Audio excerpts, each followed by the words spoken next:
Good morning বন্ধুরা। সকাল সকাল আবার ছাদের ভিডিও নিয়ে চলে এসেছি তোমাদের কাছে। তা আজকে একটু নতুন করে কিছু দেখাবো।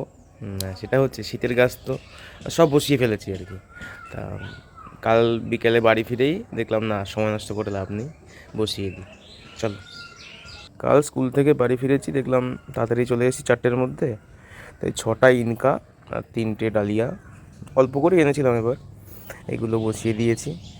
তার সাথে এই 2.5 লিটার কোল্ড ড্রিঙ্কসের বোতল বোতল ছিল ঘরে আমার, এগুলোকে কেটে বসিয়ে রেখেছি। কী গাছ লাগাবো সেটা তোমাদেরকে পরে দেখাচ্ছি।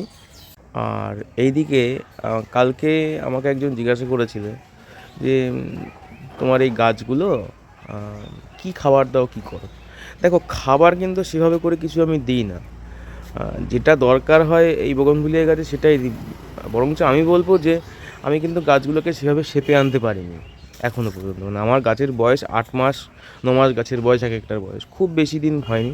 কোনটার হয়তো 2 বছর হবে। এই দুটো সুফিয়া, এই শুভ্রা, যেমন এটা 2 বছর হয়েছে। কিছুটা শেপ আনতে পেরেছি, যেগুলো শেপে এসছে কিছুটা শেপে, আমি এখনও ঠিক করে শেপে আনতে পারিনি। তা আমি কিন্তু সেভাবে কোনো খাবার দিই না, শিংকুচি, হাড়গুঁড়ো এইসবই, এছাড়া আমি নতুন করে কিচ্ছু দিই না। তা শিংকুচি হাড়গুঁড়ো প্রায় গাছই লাগে আমার, আমি সেটা ইউজ করি। এবার মেন কথাটা হচ্ছে গাছটা যখন বসাচ্ছি তখন কি করে বসাচ্ছি, এটা হচ্ছে খুব ইম্পর্টেন্ট জিনিস। আমি গাছ করলাম, তাকে ইচ্ছা মতন বসিয়ে দিলাম, সেটা কিন্তু করলে হবে না। আমি সেটা করিনি, আমি জানতাম না কী করে গাছ করতে হয়, বিশেষ করে বোগনভিলিয়া তো জানতামই না কী করে করতে হয়। অনেকের থেকে শুনেছি কী করে গাছ লাগাতে হয়, সেইভাবে করেই করেছি।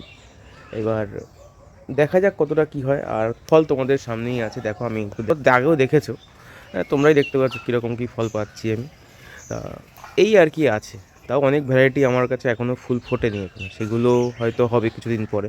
আমি একটা ভুল করতাম, সেটা হচ্ছে পিটুনিয়া গাছে আমি তাড়াতাড়ি করে ফুল নিয়ে ফেলতাম আর কি।